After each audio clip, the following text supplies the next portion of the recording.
Assalamualaikum warahmatullahi wabarakatuh. Kami dari kelompok 5 membahas tentang materi 12 dan 13, yaitu pentingnya ilmu pengetahuan dan Islam di Asia Tenggara. Kelompok 5 yang beranggotakan 6 orang, pertama saya Irma Haula, yang kedua Lutfia Nadia Rahmi, yang ketiga Halimatus Sa'diyah, yang keempat Reskia, yang kelima Ahmad Rizki, yang keenam Muhammad Raison Abdul Ghafur. Pengertian ilmu pengetahuan. Ilmu pengetahuan tersusun dari kata ilmu dan pengetahuan. Dalam Kamus Umum Bahasa Indonesia, ilmu diartikan sebagai pengetahuan atau kepandaian. Adapun dalam Oxford English Dictionary, terdapat 3 arti dari ilmu, yaitu pertama, informasi dan kecakapan, yang kedua, keseluruhan dari apa yang diketahui, dan ketiga, kesadaran atau kebiasaan.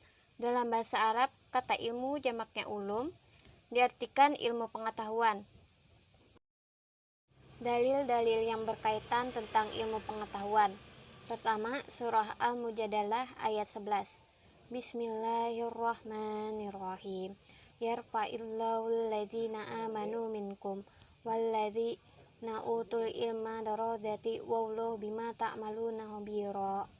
Yang artinya, Allah akan meninggikan orang-orang yang beriman di antaramu dan orang-orang yang diberi ilmu pengetahuan beberapa derajat. Yang kedua, surah Toha ayat 114. Bismillahirrahmanirrahim. Qul rabbi zidni ilma. Dan katakanlah, wahai Nabi Muhammad, tambahkanlah ilmu kepadaku. Dan surah yang ketiga, surah Al-Ankabut ayat 43.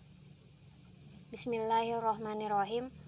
Wa tilkal amsalu nadribuha linnas wa ma yaqilaha illa la'alimun. Artinya, dan perumpamaan-perumpamaan ini kami buat untuk manusia, dan tiada yang memahaminya kecuali orang-orang yang berilmu. Hukum menuntut ilmu pengetahuan menurut ulama. Dalam satu hadis riwayat Ibnu Majah, menuntut ilmu hukumnya ada yang mengatakan fardu ain dan fardu kifayah. Fardu ain adalah wajib hukumnya bagi setiap muslim untuk mengerjakannya, sedangkan fardu kifayah apabila salah satu sudah mengerjakan, maka gugur kewajibannya bagi yang lain. Lembaga dakwah sentris FTI UII menyelenggarakan kajian dengan tema menuntut ilmu untuk menggapai ridha Allah dengan narasumber Ustadz Khalid Haryono MKom. Di dalam penyampaiannya, beliau menyebutkan kunci keberhasilan adalah dengan ilmu. Barang siapa menginginkan soal-soal yang berhubungan dengan dunia, wajiblah memiliki ilmunya. Dan barang siapa ingin selamat dan berbahagia di akhirat, wajiblah ia memiliki ilmunya juga. Dan barang siapa ingin keduanya, maka wajiblah ia memiliki kedua-duanya pula.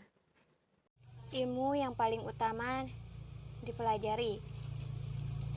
Hadratus Syekh Kiai Haji Hashim Asy'ari dalam kitabnya yang berjudul Adab Al-Alim wal Al-Muta'alim menyebutkan bahwa setiap murid hendaknya memulai pada pelajaran yang sifatnya fardu ain, yaitu belajar 4 jenis ilmu.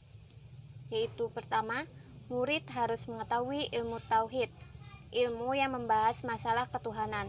Yang kedua, murid harus mengetahui sifat-sifat Allah, bahwa Allah itu mempunyai sifat-sifat 20.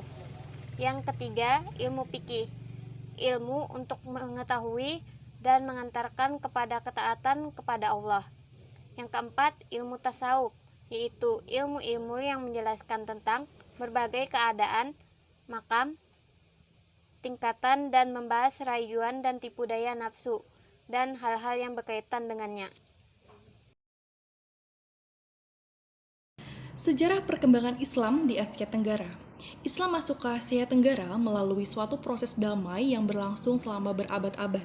Islam masuk melalui jalur perdagangan, perkawinan, dakwah, dan pembauran masyarakat Muslim, Arab, Persia, dan India dengan masyarakat pribumi yang ada. Az-Zumardi menambahkan bahwa penyebaran Islam di Asia Tenggara berbeda dengan ekspansi Islam di banyak wilayah Timur Tengah, Asia Selatan, dan Afrika yang oleh sumber-sumber Islam di Timur Tengah disebut Fath atau Futuh, yakni pembebasan yang dalam praktiknya sering melibatkan kekuatan militer. Sebaliknya, penyebaran Islam di Asia Tenggara tidak pernah disebut sebagai futuh yang disertai kehadiran kekuatan militer. Banyak peneliti yang mengatakan bahwa Islam telah datang di Asia Tenggara sejak abad pertama Hijriah, yaitu 7 Masehi. Seperti diyakini oleh Arnold, ia mendasarkan pendapatannya ini pada sumber-sumber Cina yang menyebutkan bahwa menjelang akhir perempatan ketiga abad ke-7, seorang pedagang Arab menjadi pimpinan sebuah pemukiman Arab Muslim di pesisir pantai Sumatera. Sebagian orang-orang Arab ini dilaporkan melakukan perkawinan dengan wanita lokal, sehingga membentuk nukleus sebuah komunitas Muslim yang terdiri dari orang-orang Arab berdatangan dan penduduk lokal. Yang membawa Islam di Asia Tenggara, menurut Uka Chandra Sasmita, seorang arkeolog asal Indonesia, memaparkan bahwa proses masuknya Islam ke Asia Tenggara karena 5 hal. Yang pertama itu adalah saluran perdagangan, kesibukan lalu lintas perdagangan pada abad ke-7 hingga ke-16 yang dibawa oleh pedagang Arab, Persia, dan India. Yang kedua itu melalui saluran perkawinan.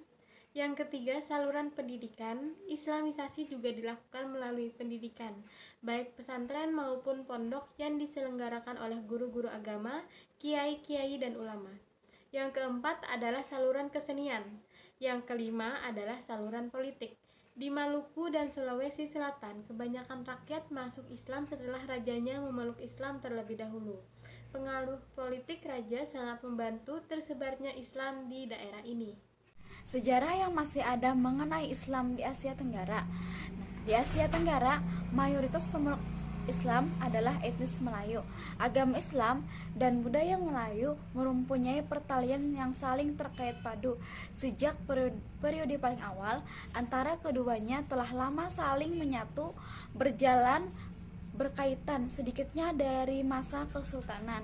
Agama Islam yang mempunyai dasar filosofis dan rasul yang kuat telah berpengaruh pada berbagai lini kehidupan masyarakat Melayu tradisional. Islam bagi orang Melayu bukan hanya sebatas keyakinan, tetapi juga telah menjadi identitas dan dasar kebudayaan, serta mewarnai institusi kenegaraan dan pandangan politik mereka. Pendek kata, Islam telah menjadi bagian yang menyatu dengan identitas nasional, sejarah, hukum, entitas politik, dan kebudayaan Melayu. Oleh karena itu, tidak mengherankan bila Islam dianggap sebagai komponen utama budaya Melayu. Dengan kata lain, agama Islam dan budaya Melayu sudah sehati dan senyawa dalam kehidupan dan keseharian orang-orang Melayu Asia Tenggara. Konvergensi agama ke Islam sering disebut sebagai menjadi Melayu. Kenyataannya terjadi karena menurut Taufik Abdullah, perkembangan Islam di dunia Melayu mengambil pola tradisi integratif, agama menyatu dengan adat Melayu. Kemudian bukti-bukti Islam masuk ke Indonesia. Sejak awal abad Masehi telah ada rute-rute pelayaran dan perdagangan antar pulau atau antar daerah, termasuk Selat Malaka, Perulak atau disebut Aceh Timur, Lamno atau Pantai Barat Aceh, Barus, Padang, Banten, Cirebon, Demak, Jepara, Tuban, Gresik, Ampel, Makassar, Ternate, dan Tidore. Barang dagangan yang populer adalah nekara perunggu dari Vietnam. Nekara ini tersebar hingga ke seluruh pelosok Nusantara. Selanjutnya ialah kapur barus menjadi dagangan yang terkenal. Dan uraian di atas dapat diperkirakan bahwa Islam sudah masuk ke Nusantara sejak awal abad Hijriah, meskipun sifatnya masih dianut oleh bangsa asing dan belum ada pengakuan dari pribumi yang beragama Islam. Berdasarkan tempat, ada beberapa teori tentang masuknya Islam ke Nusantara, sebagaimana uraian berikut.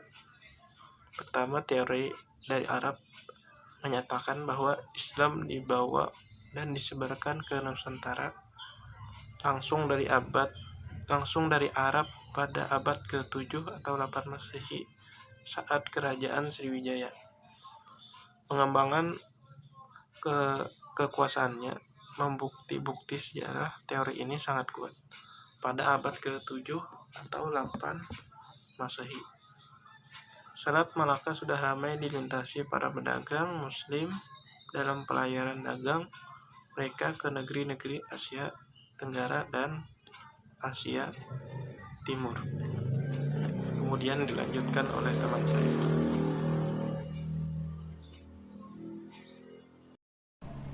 Bukti-bukti Islam masuk ke Indonesia bagian 2. Teori Arab menyatakan bahwa Islam dibawa dan disebarkan ke Nusantara langsung dari Arab pada abad ke-7 atau ke-8 Masehi saat kerajaan Sriwijaya mengembangkan kekuasaannya. Bukti-bukti sejarah teori ini sangat kuat pada abad ke-7 sampai 8 Masehi atau 8 Masehi. Selat Malaka sudah ramai dilintasi para pedagang Muslim dalam pelayaran dagang mereka ke negeri-negeri Asia Tenggara dan Asia Timur. Berdasarkan berita Cina zaman Tang, pada abad tersebut masyarakat Muslim sudah ada di Kanfu, Kanton, dan Sumatera. Ada yang berpendapat mereka adalah utusan Bani Umayyah yang bertujuan penjajahan perdagangan. Demikian juga Hamka yang berpendapat bahwa Islam masuk ke Indonesia tahun 674 Masehi berdasarkan catatan Tiongkok.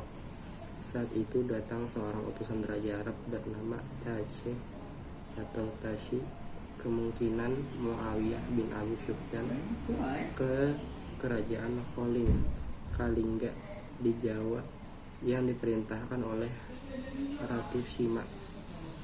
Junaid Parinduri kemudian memperkuat lagi pada tahun 670 Masehi di Barus Tamanuli ditemukan sebuah makam bertulisan Hamim. Semua fakta tersebut tidaklah mengherankan mengingat bahwa abad ke-7 Asia Tenggara memang merupakan lalu lintas perdagangan dan interaksi politik. Wassalamualaikum warahmatullahi wabarakatuh.